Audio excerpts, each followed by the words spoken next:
big companies do a lot of this work. It's called simulated test marketing, concept testing, forecasting sales for new launches. They do a lot of pre-launch work to really try to prove it out before they go to market for two reasons. One is big investment, just like anybody would try to validate their idea from, a garage fiddler founder, working on a new invention to big, huge companies. But the reason big companies have to rely so much on that type of research before they launch is primarily because.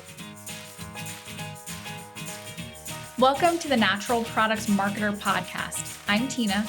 And I'm Amanda, and we're here to make marketing easier for natural products businesses so you can reach more people and change more lives.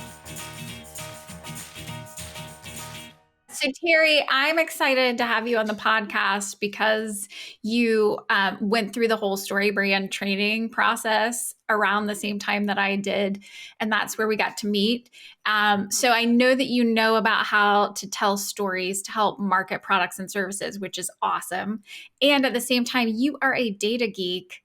So you started a company around data research and whether or not that you need to use it, whether or not it works well. So tell us your story about starting your company, what led you to do that, and what led you to decide to get into the field of marketing as well. Yeah. Well, my career has primarily been, I guess, formally in marketing research, primarily in, I'd say, either innovation or renovation. So new products going to market or revamping the brand message. So clients who have new ideas in either realm, and primarily big corporate land. So I've worked in big companies. I've worked in big service companies doing marketing research and go-to-market strategy, which is a lot of consumer testing along the way. So marketing research has really been would be my primary kind of specialization, if you will, as far as the data geek part, using data that comes from potential customers, getting feedback, doing research with customers to try to hone and refine and prove out new ideas before they go to market. And also, once they go into market, it's seeing how they're doing, course correcting, that sort of thing. So that's what I've always done.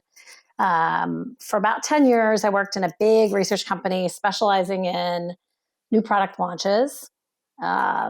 And we had a model that we would use that would include inputs from potential customers. So we get feedback to new ideas along the way of developing them, as well as inputs about how you're going to go to market. So what kind of marketing are you going to do? Are you going to advertise or not? Are you going to be on TV or not?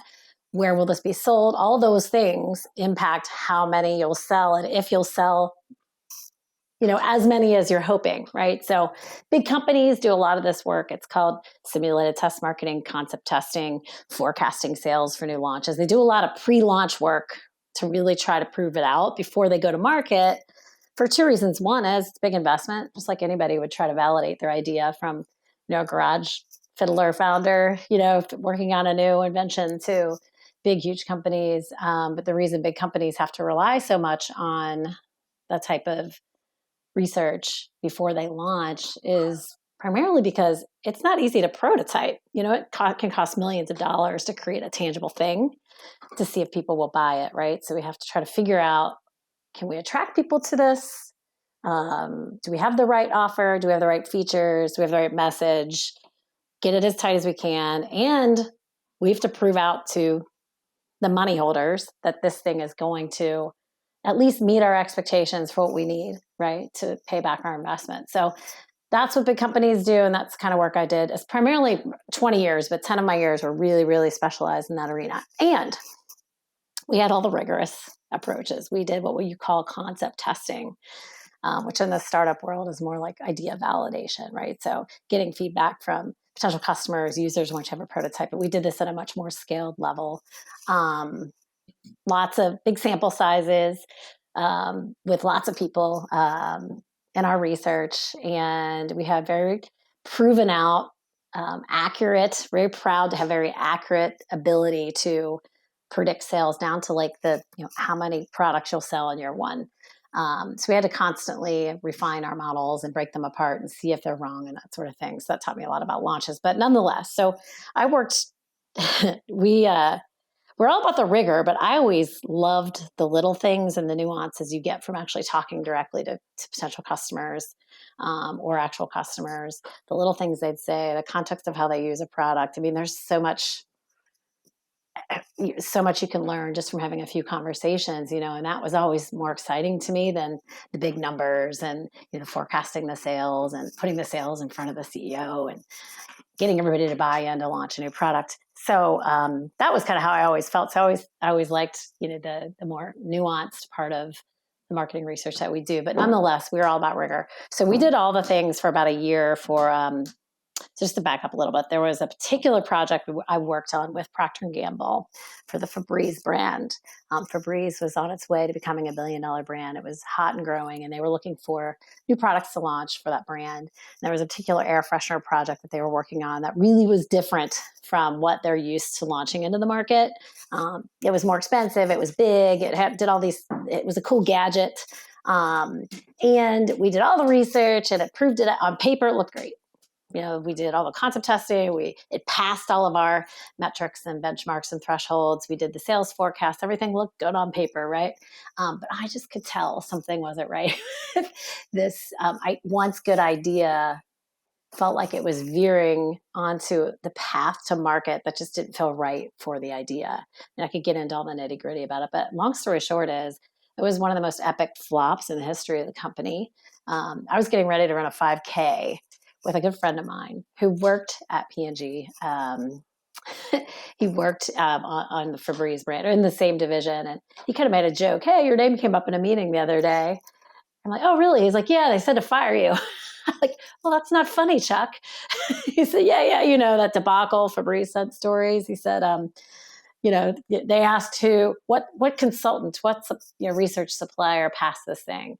Who said we should take this to market? Fire them, right? And I'm thinking, something is broken about our process, because I could tell this thing was going in the market all wrong. It was just the channel it was going into, the idea that it used to be became something else, just didn't feel right. But I didn't have any ammunition at all in my hands from the research, no signals or clues. So I went back and dug in to the research, which we had to do anyway as part of our process to really prove out fix where we missed, right? Was something that we were responsible to do. But I was also super hungry to dig in, because it's why I named my company now Hunch, because it's the first time I really realized, gosh, if you have a hunch, you have to figure out a way to explore it, follow it, hone it, right? Not ignore it. All the signs were there once I dug into more of what we would call the color commentary, or the qualitative, open-ended, contextual stuff, like the conversational type of data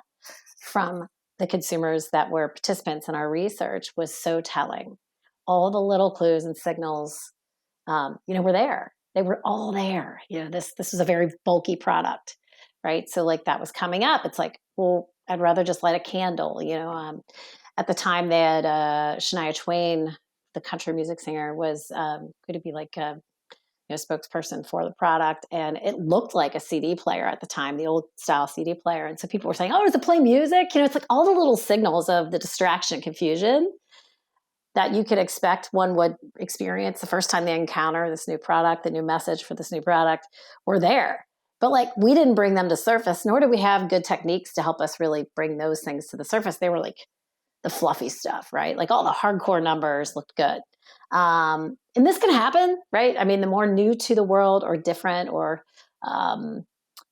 abstract the thing is that you're working on, if it's a marketing message or a product to put in the market, the harder it is to rely on traditional methods of research, talking with customers to get feedback. The harder it is to do traditional research, if you will, or trust it at its face value. So anyway, that debacle, as I like to call it, really led me on a quest to get beyond, only looking at sort of the hard numbers, the quantitative data, or the standard metrics, as we say in the corporate world. There's got to be a better way. And it also felt like overdone, and I've felt this for years working on the corporate side of the fence, and new product innovation and marketing. We do so much research, and the little things are right in front of us, and they really are best realized just by talking to, hearing the actual words from potential customers, from your actual customers. The hard part is, you can't just talk to a few people sometimes and feel confident that you're on the right track or you have the right version. And that's where all the kind of more higher sample size split testing comes into play. Then you start testing lots and lots of things, right? And relying a little too much on the research. So I've really spent the last 10 years studying launches in parallel to doing marketing research, go-to-market strategy with clients, like crazy, because I just was so passionate about finding the framework, if you will, or the ingredients of a really successful launch, which led me in the latter, I guess, the last 10 years, spent a lot of time working on new campaigns, new messaging for established brands that want to reboot, the foundational story that would feed into a new advertisement. And all the same principles apply for trying to really nail that core story of what this thing will do for the customer, and then to work that into the message and in the offer. But really, it's that story of doing all the rigorous research and still something going to market pretty all wrong, right? And you can't just blame the research, but it's in part leaning into, I would argue, too much research, too much rigor is, I would say, I will say with full authority, a bigger risk than just going and talking to friends and family and a few people, when you're working on a new idea. I say your better bet is to follow your instincts, not ignore them, not ignore getting feedback and getting input when you're working on something new. But the rigorous stuff, I couldn't stand behind it anymore, which is why I went out on my own. So when you're doing research for these new product launches or like a rebrand or reboot, are you talking to customers every time? Like, what is this? You're saying that data is great, but sometimes it's not enough, or sometimes you just have a gut feeling that things are wrong. What's your process around this hunch? Yes. So definitely talking with either potential customers or current customers, depends on the situation, or users. If you have already at least a basic version of what you want to, if it's a product development initiative, right, and you have a prototype or something. In the startup world, they call it an MVP, right? A minimally viable product. It's something that you can put in the hands of people to see if they'll buy it, to see if they like it, to help you refine it. So in any of those scenarios, whether you're in the early stage of I know I want to do marketing, do advertising, or I know I want to revise my messaging, or I have a new product offer or new product, in any of those scenarios, we certainly are. I would never say don't ever test it out and try to refine and do some research along the way. And I would never advocate going straight to market and just seeing what happens. I've never talked with anyone who's done that and been successful. In fact, people who claim that's what they've done, when you dig in, they've actually done quite a bit of early stage, validation, refinement by talking with people, using, getting reactions to their initial idea, kind of refining it, getting reactions to their initial product. So our process is essentially, it's very simple, right? Like at my company, we start with ideas, right? Like, so we come in when someone has an idea for any of those scenarios, right? Let's call it a new product offering. And they're either sure or not sure of one of two things, right? The key authority points or elements, the lead, the core idea itself, and how they would describe that in one line, or the customer story, right? Which is, what's the problem, and then we call it the pain to gain script. So it's similar to a one-liner, right?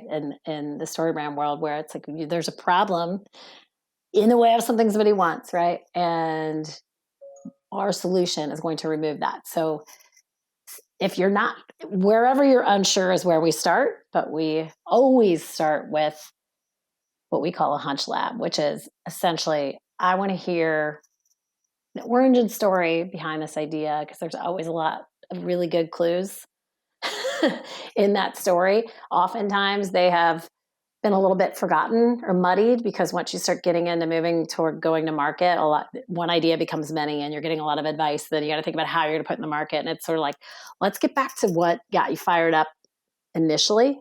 So it's exploring, what's your special sauce? What's your plan? All the things about your brand or your product, right? And then we flip the script. We come back in another session. We really have found that you have to iterate and not try to do everything in one session. Flip the script, call it a power hour. These are just our names for it. And this is where we really we're going to flip into customer mode. Let's do a situation dump. Let's think of all the situations that would prime somebody, put them in a situation where they might need or want, or where you're going to have a good solution for them. And then, that leads us to what we would call a concept or a piece of stimuli that we can actually put in front of potential customers and get their reactions. When we get reactions, we always do it. It takes 2 minutes. It's an initial reaction. It's open-ended. That's how we do it. We have abandoned asking why, asking if they'll buy all these things. Our big corporate clients still like to ask us questions, but we can do it later in the interview or in the survey, whether it's a live interview or a survey. But I always tell people who are doing it themselves, lead with a pitch of some sort, or an idea, or the thing that you want to get a reaction to. Typically the piece of it's either the idea or it's the weigh-in, the positioning of the idea. And oftentimes you shouldn't try to shove them too much together and put too many things in front of people. You want to get a reaction and see where people go with it on their own. I mean, does it make them excited? Are they confused? Are they silent? Never a good sign. If they are getting tripped up, that's always that lead, you find out what's tripping them up, right? So yes, we typically we always iterate with potential customers. How many just depends on the situation. It could be a few, it could be 150, it could be 300, depending on if we have multiple versions. But short answer So is what advice do you have for people that are in these decision-making, roles where maybe they are kind of lean one way or the other? They're maybe hyper analytical, where it's like, I need the data to tell me every little thing, or else I can't pull the trigger. Or they are the other side, where it's like, if my gut says no, I will never change my mind. How do you kind of balance the two? Because it sounds like there has to be a balance. We can't ignore data, but we also can't fully rely on our hunches. Yeah, well, I think you should ignore bad data and flawed data, and that's where I can help people. I think if your hunch, so I just love the word hunch. I like the casualness of it, right? But if you have an instinct, people who have strong instincts about how to, if it's a marketing message or a product, they have a strong instinct that they're on to something, right? That is not just out of the air. And typically the piece that people closest to, I'd say, the heart of the customer they're trying to serve, or the closest to the problem they're trying to solve, the person who's been out, is close to the customer, is their instinct. This is not some guess, right? So my instinct is to lean into someone's instinct and start there. If you're that strong, and why, you think A or B is better, if that's, or if we should say yes to this or no, whatever the decision might be, let's start there, because what's behind that is a whole load of clues on my ability and even someone's own ability. It's kind of stepping back and thinking, why do I feel so strongly? Well, let me go back to where we are now with this new product or this new marketing campaign, and let's look at where we are with it and where is the gap between the two. And as far as data goes, I think it depends what the data source is. I'm not an anti-data person, but I think it depends on what the data source is. I think if there's that much of a disconnect between the data and someone's instinct, and if their instinct, once I personally dig into, that's where I start, feels very convicted and sound, and I hear elements of an alluring message, or what we call an alluring vibe, like this, they're going on and on about what they know, which is how much easier that this is going to make life for somebody, and how the competitors are creating a problem, and they're convinced that, the way to go to market is to actually vilify a competitor, which we would usually be a little bit, ooh, watch out about that. You want to be careful. You're basically giving away impressions for the competitor. I think Subway once ran an ad, you know, uh, all about their freshness, right? With M's, McDonald's M's. And that quickly was taken off the market because you're essentially just selling McDonald's cheeseburgers, right? Like when you do that. Anyway, I think it's a matter of 100% agree on the balance piece, but you should never, instincts are where you should start. And I especially feel so passionate about this because I spent so much time in the corporate world working with people on innovation teams and marketing teams, specifically like consumer insight specialists, like marketing researchers like me, who are knee deep with consumers, right? They are hearing their pains, seeing what their life looks like. And then they are the ones that are seeing the disconnect between that and then what the company feels like they need to do. We need to get this out in the market because we need to catch up with the competitor. We can't do it this way. We have to do it that way. And there's often a conflict. And so, I can't tell you the number of times I've gotten on a phone call with a client and they're excited about a new idea. And they tell me about the idea. We do our initial session. We review the idea. We talk about the game plan for what we need to do to, fill in any gaps that they have as far as moving to the next stage with any research they need. And lo and behold, they go off and work with the team. And then I come back and say, all right, we've put it into a concept. A concept in the corporate world is essentially like a customer pitch, right? You're putting it on a piece of paper so that you could serve it up to people and see how they'd react to it. And I'm like, where did that good idea go? What is this? It's all watered down. There's like, instead of one specific problem and one kind of prime customer mindset, there's like 15 things in there. They have no idea how it's going to go to market yet. They're slapping a price on it. I'm like, whoa, it's both, it's kind of jumping from early to all the way over here. And I don't know, obviously there are limitations, and you can't ignore them in terms of how the execution is everything, right? In terms of how you go to market. And if you've got this idea, I've talked to many startups where one in particular comes to mind where there's a really amazing idea in the for seniors and their families and their caregivers, their kids, to help them. The idea was to augment someone's television so they could, an older person who's not had a lot of tech experience, isn't really on savvy on smartphones, but you could augment their television so that they could talk on video on their TV without having to do anything, with their loved ones. And he was so passionate about this idea because he had experienced this problem. And I've been talking with a lot of people whose parents are aging and they can't get over there enough and they can't see them enough, but they can't get them to use FaceTime and all the things. And it was just such a poignant, worthy problem to go after. But then he's meeting with investors and they want an ability that the marketing just feels too grandiose, like, oh my gosh, the marketing plan, how maybe you should sell this to nursing homes instead, and have them put it in the patients' rooms. And, okay, well, the hardware issues started coming into play and there were real issues. Like there's the hardware we have to make for this. We can't get it in time. So then it becomes like, I had this problem I wanted to solve. And I knew I'd validated the heck out of it. I mean, I have people crying, telling me they want this thing, right? Like, but then how I need to take it to market to satisfy the people who are going to invest in this and how I need to retool the product based on the hardware limitations, pretty much change what this could be. So it's like, instead of giving up, you have to think about, all right, could there be a new go-to-market model? And if it's going to be selling to nursing homes, now you got to go, what's in it for them, right? Like, it's no longer as much what's in it for, the daughter or son of their aging parent who's sitting alone in their house anymore. It's now what's in it for the person in the nursing home who wants to buy this, so just,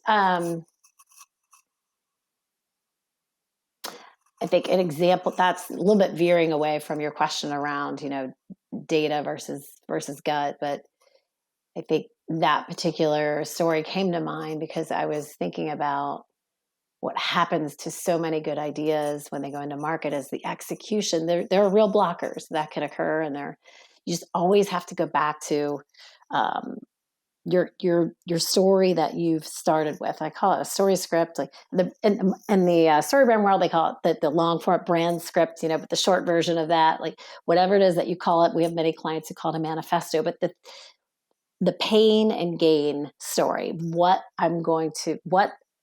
our solution will do for somebody in a pretty specific and poignant situation to get them to, transition to success, right? So like if you have that script in hand and that's what you're marching forward with, you have to recognize when going to market, you have to either go back to the story and find a new one, or you have to find a way to make your launch plan match, right, what it is, your ideal customer, the mindset you're going after, the specific problem that you're solving. And if you want to stay convicted on that path, then it may be, if it's a consumer product or consumer offering and not B2B and not digital, right? Like it's start small before you go big. Like how grassroots and small can you go into a really small test market? Can you, it's not like you're trying to raise money from investors, but this has to be a stepwise process. Like, going DTC marketing is very, very expensive, right? You're not going to go from prototype to advertising during Monday Night Football, overnight. So it's usually there's a very stepwise type of go-to-market plan. Those are the ones that succeed. I mean, some of the biggest brands that feel like they have a huge, wide, expanded product line and they're for everybody today started in a very, very uber hyper-focused, specific, grassroots, door-to-door, as we used to say, type of launch plan. Yeti is still my favorite example. Tina's like, I've heard this story, but I love it. It's, these two guys were two brothers, son of an angler. They're professional fishermen. That's called an angler, I've learned my outdoorsy years.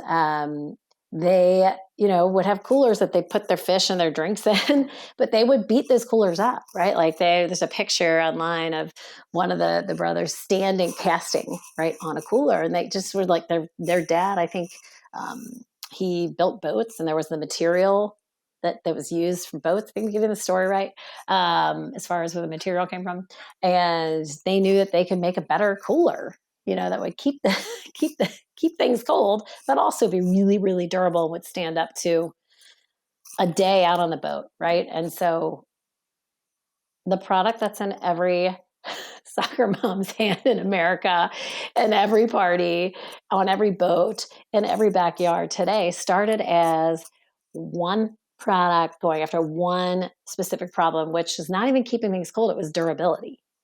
This thing is super durable. Look how we can beat the heck out of it, stand on all these things. And who did they talk to initially? They talked to the very same people they knew would feel their pain, which were other fishermen and fisherwomen and outdoors people. And I think it took years, right? Before this was in every REI and that sort of thing. There's a lot of good stories out there at these, there's no such thing as like an overnight sensation. Now with the digital world, I think when that happens or seemingly happens, it's very serendipitous. But these launches that become a lot of things for a lot of different kinds of people typically start with one person or one very hyper-focused type of problem that they knew they could solve, that they were passionate about solving. And the initial launch plan was very grassroots, was not immediately jumping to going too broad. I mean, what we're helping people do is not water down their product concept before they go into market, so they're not fiddling to death with new messaging and split testing with real live people and real live platforms spending real live advertising money. Like, you're not going to get it perfect before you go live, and your first product's not every product you'll have, but feel like you got to love it before you launch it. Like, feel like you've nailed it, right? Like, that feeling. One of the questions, Tina, you sent me that you might ask today, you had asked about how do you know? when you take a test, if the standardized, like whether it's the ACT or whatever test, where it's a standardized questions. And I always think back to like taking a math question on, maybe the ACT. And when you got it right, that feeling of, oh yeah, it's C. I know it's C. That feeling, that feeling, you aren't 100% sure. You might be. I mean, there are times when you might be. You just know you've nailed it. It's that feeling, right? And it's not about perfection. It's not about the only thing you'll ever launch into the market, but it's that feeling. Pia Silva, she's amazing. She wrote the book Badass Your Brand. I don't know how I stumbled across her years ago. I've worked with her.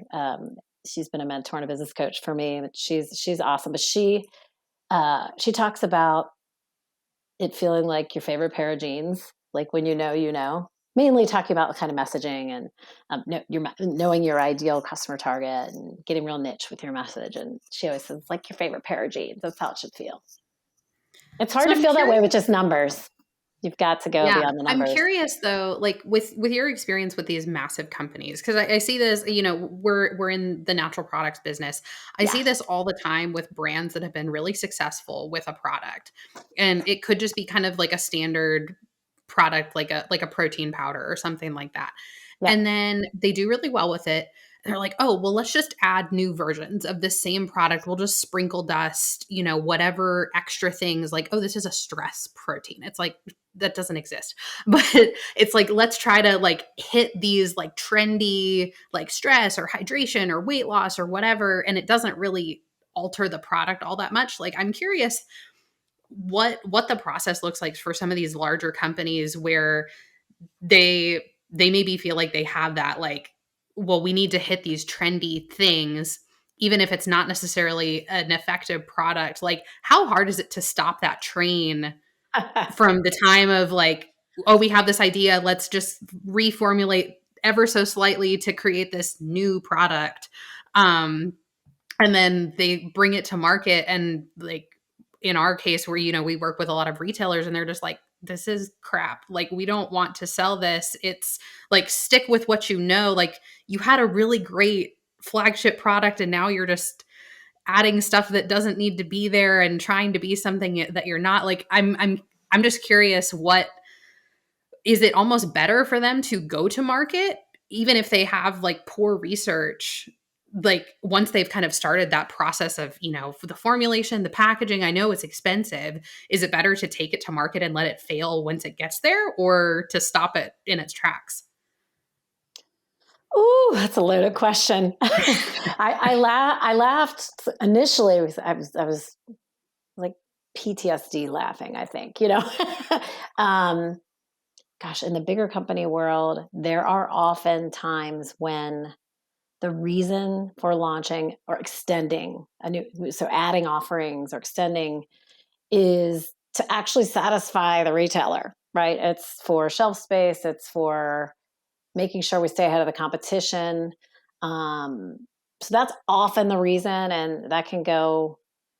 Bigger companies have the ability to course correct pretty quickly or to recover, I would say, more easily than a smaller company. So that's where, I would say in the situation where a retailer is saying, we don't need this, sometimes you have to learn the hard way, right? And unfortunately, like, I want to save everybody from that. We all do, right? That's what we want to save our clients from and ourselves from. It's easier said than done sometimes when you have your own thing, right? Pitching the retailer before you make the thing would be key. Okay. Right. Like,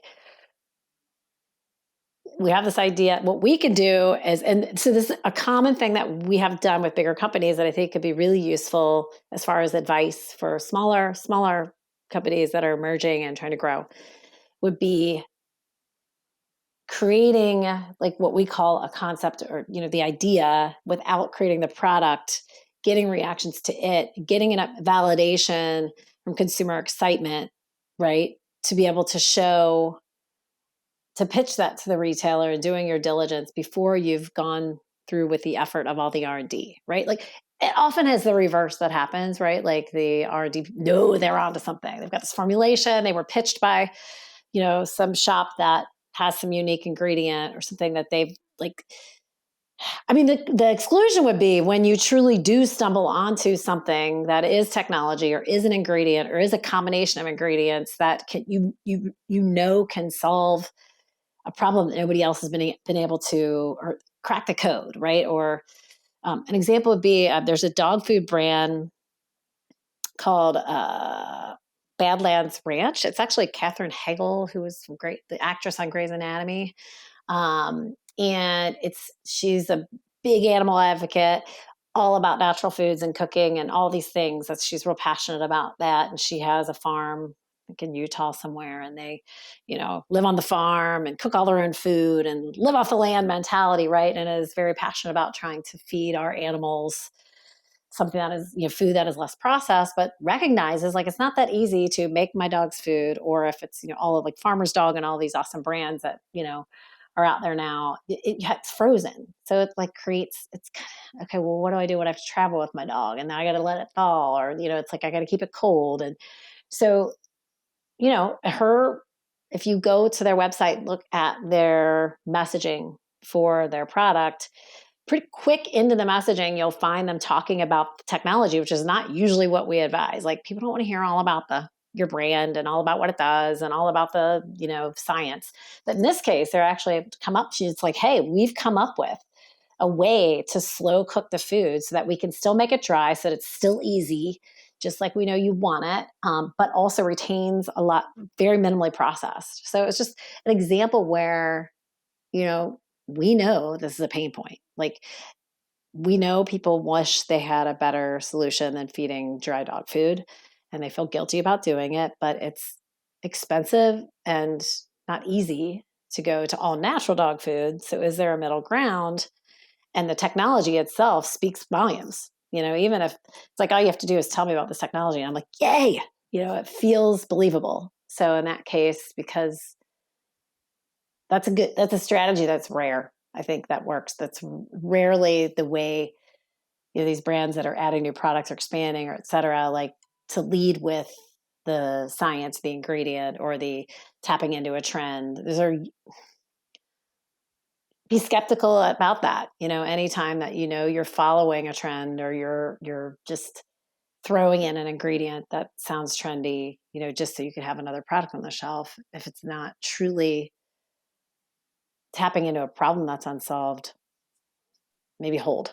Yeah, Teri, this reminds me of, you said earlier, the people closest to the customer are the ones who have the hunch that you should definitely pay attention to. And in our world, so we work with natural products retailers and natural products manufacturers. And what keeps coming up over and over again is this advice of you use the independent retailers with these small audiences who are very connected to their local community, who stand in the aisles and consult with their clients. You use those as test markets. They get all your new ideas. And you can even come and just have some training with their employees, and you'll get feedback before you launch a product or before you try something new. So there's a number of things, like there's a wealth of information and all that you've brought to the table. And it just reminds me over and over again, both for the retailer owner, because be talking to the people who are talking to the customers. A lot of times the retail owner is the person on the floor, but many times they've got a lot of employees who are interacting with their customers. Perfect time to float a new idea. If you're going to bring a new product into the store, the people who are walking those aisles will know if people in that community are going to be excited about that thing. They've heard about all the problems that you're still not able to solve yet.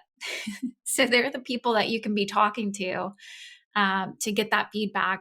And the same with the manufacturers. If you've got a distributor in the area and you're thinking about a new idea, great time to have conversations with the people who are working those floors. That is closest to the customer. Oh yeah, 100%. And that reminded me of a project that I worked on, a few years ago. One of my favorite clients, they actually make cat litter. It's called World's Best Cat Litter, by the way. They're very special people, the very special products. So there's a plug for them. It's all natural cat litter. And, they're building the brand, looking for new ways to build the brand, but also, extend the brand and do create new formulations, that sort of thing.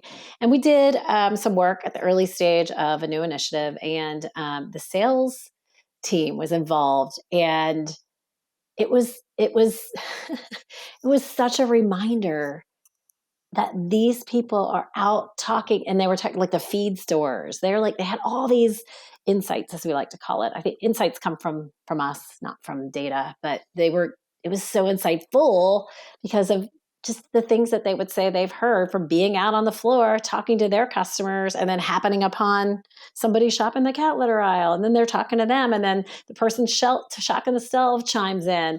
And it just was it was that moment when I realized, gosh, we have to get, this is like grassroots right here, right? Like you can get feedback if you already are on to like if you're looking for a new way, if you're kind of in the more early stage of like, I want to just learn more about my customers. My gosh, read reviews, find a few friends who've used your product, right? Like go talk to like, especially like you said, yeah. I mean, I think it's an advantage in this space that they have, whether it's the retailer or the manufacturer, there's such a tight relationship with these more boutique, local, smaller distribution channels, because there's just interaction happening. And I've always said the salespeople, like, because in big companies, marketing and sales, it's sort of like, they feel like they're supposed to be aligned, but they often feel like they're working against each other sometimes. And I get it, but like the sales folks are out there. Like you said, they're out there on the ground talking with people while things are being bought and sold. And gosh, customers asking questions. I mean, what an opportunity, right? Like when people like asking questions because they can't find something, or they think something's not available that they think they want when it really is. I mean, that's a big clue. That's a big opportunity. If like all these brands think they're communicating something and consumers don't think they can find that anywhere.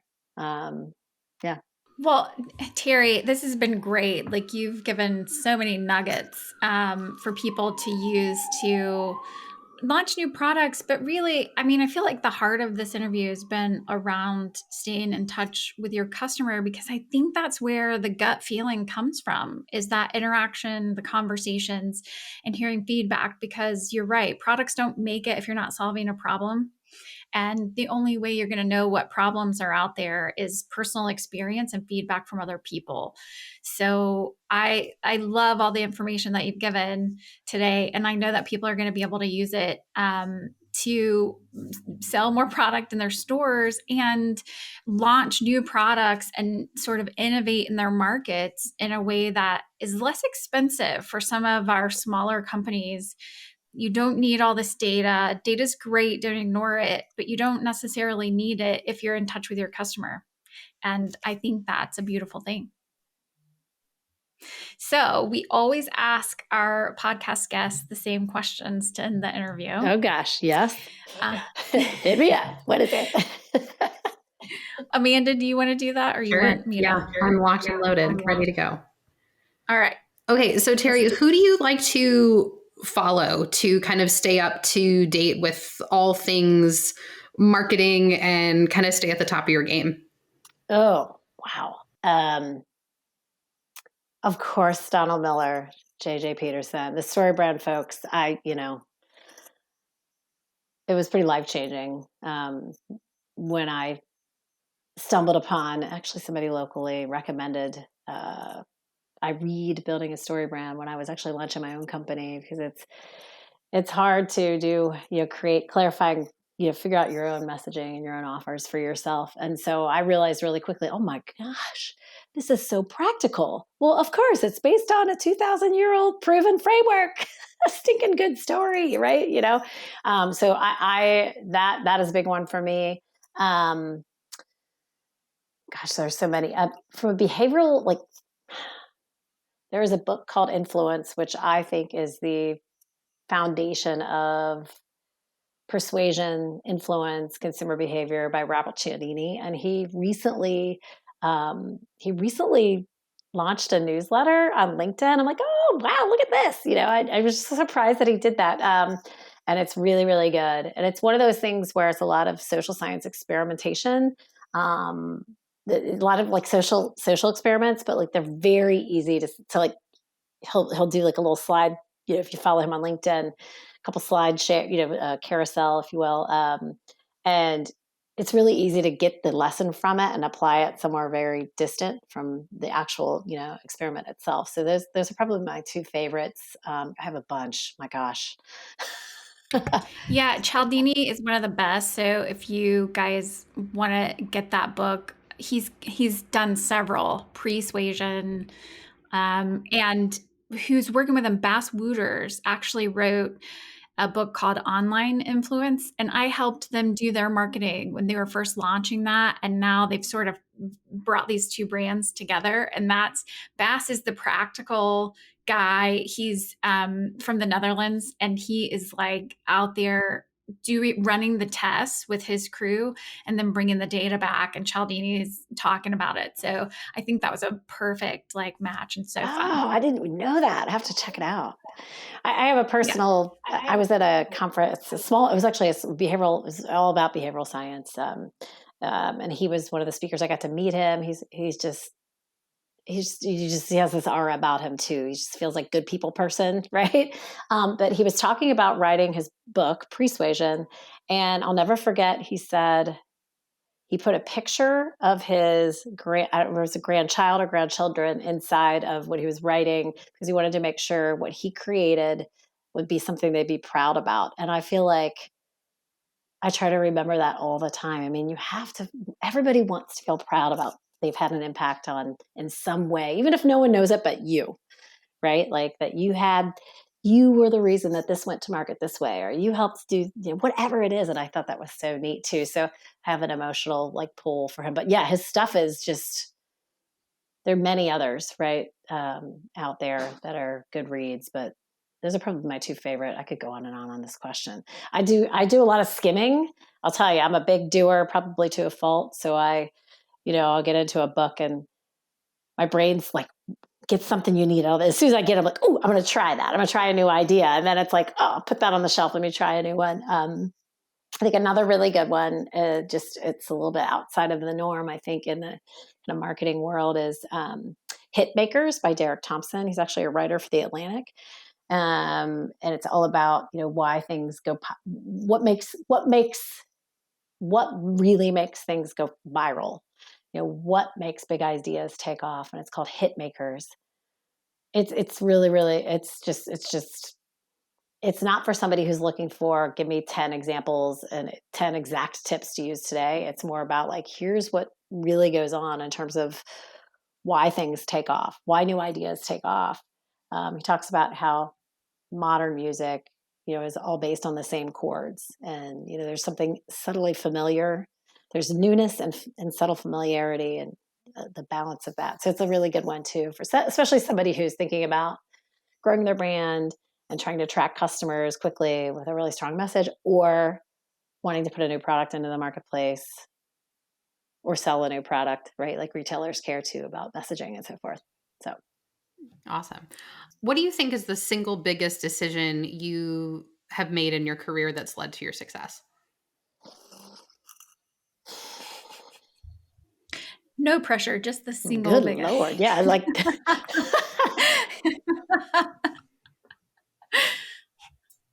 I wrote these questions, by the way. Blame This is Tina. not. yeah, Tina, good Lord.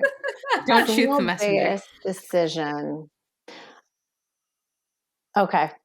There's a few, they both, I was trying to decide because there are like three different stories. Interestingly, they all tie into two things. One,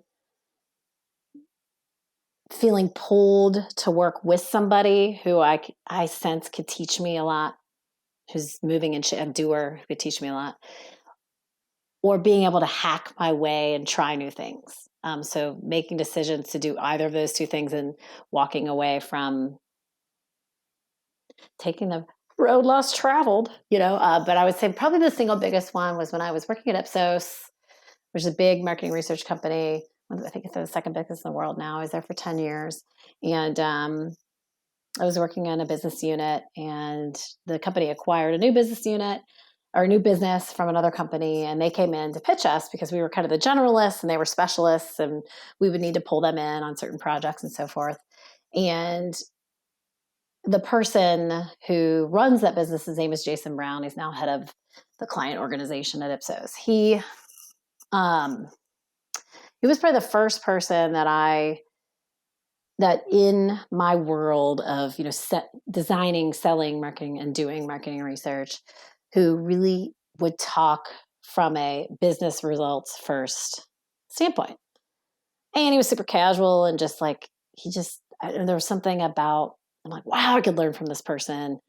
I was really, new in the industry at the time. And I was really attracted to this person who's like talking about business results first, not talking about design and gadgets and data and like our livelihood is designing and all these things. It was more about like, this is what the business context is and the kind of business strategy that, we want to. It was all about results. And I just had to go work for him. I knew that. And serendipitously, a job came opening on his team, and I like jumped ship probably earlier. I was doing really, really well in the job that I was in at the time. So well, I was having a really amazing year. So well that it became a little bit of a, you're poaching her from one division to the other. But it was like knowing I had to work with that person, and that job was kind of everything for where I am now. I mean, it gave me all of my ideas. It taught me all the foundational basics about helping people, like really being more about go-to-market strategy first, research second. So yeah, it's a long-winded way to say knowing I wanted to work for him and then working for him, because I'll never have a boss like him, and everybody who works for him says the same thing. So that was amazing learning experience. Well, I love that too, because talking about business context and like what's the business result of this versus just having a great idea. Like people come to us and say, hey, I want a new website. And I'm like, okay, maybe. Right. Oh gosh. Right. Because I don't know if it's going to give you the business results that you're looking for. So what's your real goal? Like, what are we trying to accomplish? And then let's talk about the path to get there. A website might be the right thing. So I love that. I love it when marketers, and this is a big watch out, a big red flag. If your marketing team that you're going to is just like fulfilling your requests, or they are not in touch with what your business goals are or what the context is around how you can and cannot get there because of regulations or like whatever it is that's contextual to your business, your marketing team better be aware of it, because you can have a new website and it can be a really great one and it might not get you where you want to go. Oh, yeah. So agree. My world as well. It's like you want to give them what they think they want, but they need probably something else. Yeah. So you need to get the context from them and dig in a little. And I've found if they're not willing to talk through, like, let me dig in with them a little bit first, then it's probably not the right fit for what we do. I know you think this is what you need. This is what you need me to do for you. I have found that like all I need is for them to want to have a session with me, to let me dig in and ask questions. And if they're open to that and they're excited about sharing context, I usually know that I can help them see that it's their idea, to not immediately jump into building the website, or in my world, immediately jumping into the research, or immediately, whatever it is. Yeah, they need to want to. I mean, I'm sure there are situations when people, look, I've written the copy, Tina, I want this website built, right? Like maybe there's that rare case, but I think it's pretty rare, right? Yeah. Yeah, well, and I do think some hesitation around sharing some of that information from my perspective has been, we've done this a million times. Like sometimes I think that with business coaching, if you Yeah. make me write one more vision or mission statement, or like if I have to map out what my 3-year plan is one more time, what I really need is someone to get in the trenches with me and help me get things done. I think that's some hesitation because they've been burned in the past by people who go through this long, drawn out process. They've done it a million times and it's gotten them nowhere. So, first red flag is that you're not asked. Second red flag is it doesn't matter what you say. They're still going to offer you a website or like whatever it is. Yeah, but right. I understand the hesitation sometimes with like going through this rigorous process again. Yeah. So, Teri, what do you think is some low-hanging fruit that would give people in the natural products industry some quick wins in their businesses? Well, gosh, Tina already mentioned one, which is, if you haven't talked with users, customers recently, talk to a few. It's so stupidly simple. A few conversations. Read reviews. I know it might sound silly to many business owners because business owners and founders do tend to do these things more so than you get in a bigger company, you got other things going on, and you start to lose touch with those types of activities. But like simple, right? Like just conversations. Don't even worry about the structure of the conversation. If it's really just want to know how you're doing, have some conversations. That to me is the lowest of low hanging fruit there is. I worked with, so I come from big corporate land, but I spent several years working with startups as well when I started my company intentionally, and I'll never forget a guy. I had an initial kickoff session with him, and he had a new product that was already, his first version was already in the market and had sold, he was selling. He wanted to improve it, build it out, scale it, all those things. Before he did that, he wanted to make sure he had really nailed what he was going to scale. And one of the first things he said to me is like, he knew that I have, doing the research is a big part of my livelihood and expertise. So, and I come from, corporate world. And he said, it was almost like he said, I was going to tell you, I haven't done much research. He was almost like embarrassed because he felt like he hadn't done all the things that you're supposed to do that we probably do over here in the corporate world, that he just went for it as a founder. And I said, okay, well, let's talk a little bit about your product and what you know now. And he started telling me about this hunch, obviously, the theory that he has that he thinks it's an umbrella. It's actually a huge umbrella. It's called Humbra that you put on the back of a truck that is really sturdy and creates shade. Okay. And this came upon him as he was out in the Death Valley desert under the sun baking, and he couldn't get enough shade under the tent or the pop-up tent that he had. So he had said, like, I really think the problem that I'm really solving is the wind. It's sturdy. It's about shade. I think it's about sturdiness. I'm like, well, how do you know this? He said, well, first I looked at my sales, and then I looked at where they were coming from, and they just happened to be coming from like windy areas. So your question about data, that would be a good, that would be a clue, right? Data should be about clues and signals and not proof, right? I'm like, ooh, that's a good theory, right? And then he says, keep in mind, he tells me that he has not done I've really not done any really customer. I really just went for it. I haven't done much research. I said, okay, well, and then I said, what else, how else do you know that? And he said, well, when I talk to all the customers, I'm like, wait. What do you mean talk to all of them? He goes, yeah, I call every single customer that has bought my product.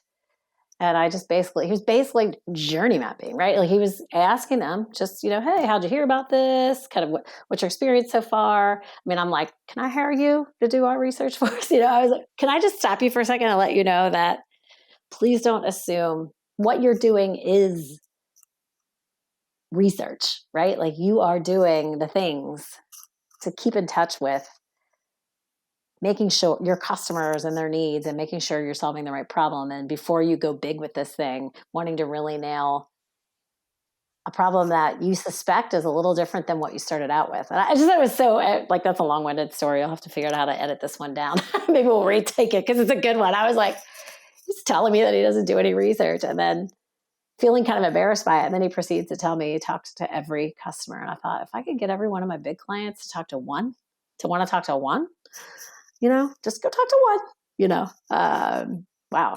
So that's awesome. Well, thank you so much for your time, Teri. If people want to get in touch with you or, do a consultation with you, how would they get in touch with you? Yeah. GoHunch.com is our website.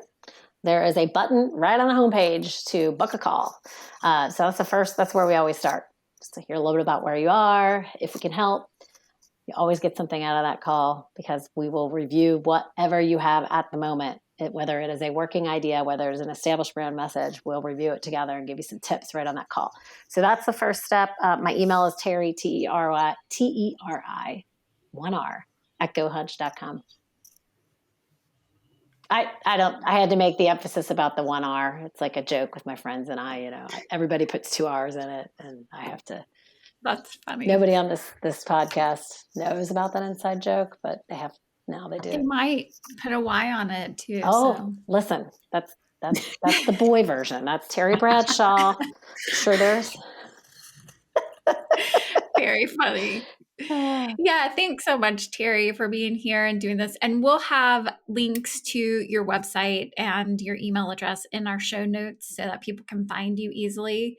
And if you're looking for some sort of guerrilla marketing research, I think Teri's a great option to go with. So book a consult and learn a lot of things about whether or not your hunch with your customers is right. Oh, thank you. It's been super fun. Thank you for having me on. Thanks so much for listening to the Natural Products Marketer podcast. We hope you found this episode to be super helpful. Make sure you check out the show notes for any of those valuable resources that we mentioned on today's episode. And before you go, we would love for you to give us a review, follow, like, and subscribe on Apple Podcasts, Spotify, YouTube, or wherever you're listening today. And make sure you join us for our next episode where we give you more marketing tips so that you can reach more people and change more lives.